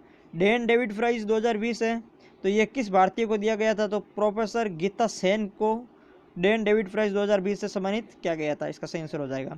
प्रश्न नंबर 41 पे बात करते हैं। पेमेंट बैंक के संदर्भ में निम्नलिखित कथनों पर विचार करना है। ठीक है, पेमेंट बैंक पर, तो ये केवल जमा स्वीकार करते हैं लेकिन ऋण नहीं देते हैं। पेमेंट बैंक ये डेबिट व क्रेडिट कार्ड दोनों जारी करते हैं। इनमें सही कथनों पर विचार करना है। तो इसका जो सही कथन है वो सिर्फ 1 हो जाएगा। ये केवल जमा स्वीकार करते हैं लेकिन ऋण नहीं देते हैं। तो इसका सही कथन है केवल 1 हो जाएगा। ठीक है, और जो पेमेंट बैंक है सिर्फ डेबिट कार्ड जारी करते हैं, क्रेडिट कार्ड जारी नहीं करते हैं। जैसे एयरटेल पेमेंट बैंक और पेटीएम पेमेंट बैंक है, ये सिर्फ डेबिट कार्ड जारी करते हैं। ठीक है, निम्नलिखित कथनों पर विचार कीजिए। भारतीय राष्ट्रीय भुगतान निगम एनपीसीआई देश में वित्तीय समावेशन के समर्थन में सहायता करता है। एनपीसीआई ने एक कार्ड भुगतान स्कीम प्रचलन प्रारंभ की थी। ठीक है, तो उपयुक्त कथनों में से कौन सा सही है? तो देखिए इनमें से दोनों ही कथन सही है। भारतीय जो राष्ट्रीय भुगतान निगम एनपीसीआई देश में वित्तीय समावेशन के समर्थन में सहायता करता है, बिल्कुल सही है। और एनपीसीआई एक कार्ड भुगतान स्कीम इन्होंने प्रारंभ की थी। दोनों ही कथन इसके लिए सत्य है। प्रश्न नंबर 143 पे बात करते हैं। निम्नलिखित में से कौन भारत के सभी एटीएम को जोड़ता है? भारत के सभी एटीएम को कौन जोड़ता है? तो एनपीसीआई ही भारत के सभी एटीएम को जोड़ता है। देखिए भारतीय बैंक एसोसिएशन गलत है। ये तो नेशनल सिक्योरिटीज डिपॉजिट लिमिटेड ये भी गलत है। भारतीय राष्ट्रीय भुगतान निगम है, national payments corporation of India है। एनपीसीआई ये भारत के सभी एटीएमों को जोड़ते हैं। भारतीय रिजर्व बैंक है भी गलत आंसर हो जाएगा। आप भारतीय रिजर्व बैंक मत कर देना। ठीक है, निम्नलिखित द्वीपों के युग्मों में से कौन सा एक 10 अंश जलमार्ग द्वारा आपस में पृथक किया जाता है। ठीक है, देखिए 10 अंश जलमार्ग है, मतलब 10 डिग्री जलमार्ग की बात की उसने। 10 डिग्री जो क्षांश रेखा है उसके बारे में बात की गई है, तो अभी अंडमान निकोबार इसका सही आंसर हो जाएगा। ठीक है, 3 जून योजना क्या थी? तो देखिए 3 जून योजना भारत पाकिस्तान के विभाजन का आधार थी। भारत पाकिस्तान का विभाजन इसका सही आंसर हो जाएगा। निम्नलिखित में से कौन सी योजना हेराल्ड डोमर समृद्धि मॉडल पर आधारित थी? देखिए तो हेराल्ड डोमर पर पहली पंचवर्षीय योजना हेराल्ड डोमर मॉडल पर आधारित थी। ठीक है, दूसरी पीसी महालनोबिस मॉडल पर आधारित थी। तरलता समायोजन सुविधा एवं सीमांत स्थायी सुविधा का संबंध है। तरलता समायोजन सुविधा एवं सीमांत स्थायी सुविधा का संबंध क्या है? तो दोनों बैंकिंग क्षेत्र से संबंधित है। ठीक है, प्रश्न नंबर 148 है, नाबार्ड की स्थापना कब की गई थी? तो नाबार्ड की स्थापना की गई थी जुलाई 1982 में। ठीक है, मुद्रा बैंक कितने रुपए तक ऋण उपलब्ध करा सकता है? मुद्रा बैंक कितने रुपए तक ऋण उपलब्ध करा सकता है? तो मुद्रा बैंक 10 लाख तक ऋण उपलब्ध करा सकता है। ठीक है, और आज का अंतिम प्रश्न है, क्षेत्रीय ग्रामीण बैंक आरआरबी के संबंध में निम्नलिखित कथनों पर विचार कीजिए। ठीक है, आरआरबी एक्ट है 1976 द्वारा कानूनी मान्यता प्राप्त है।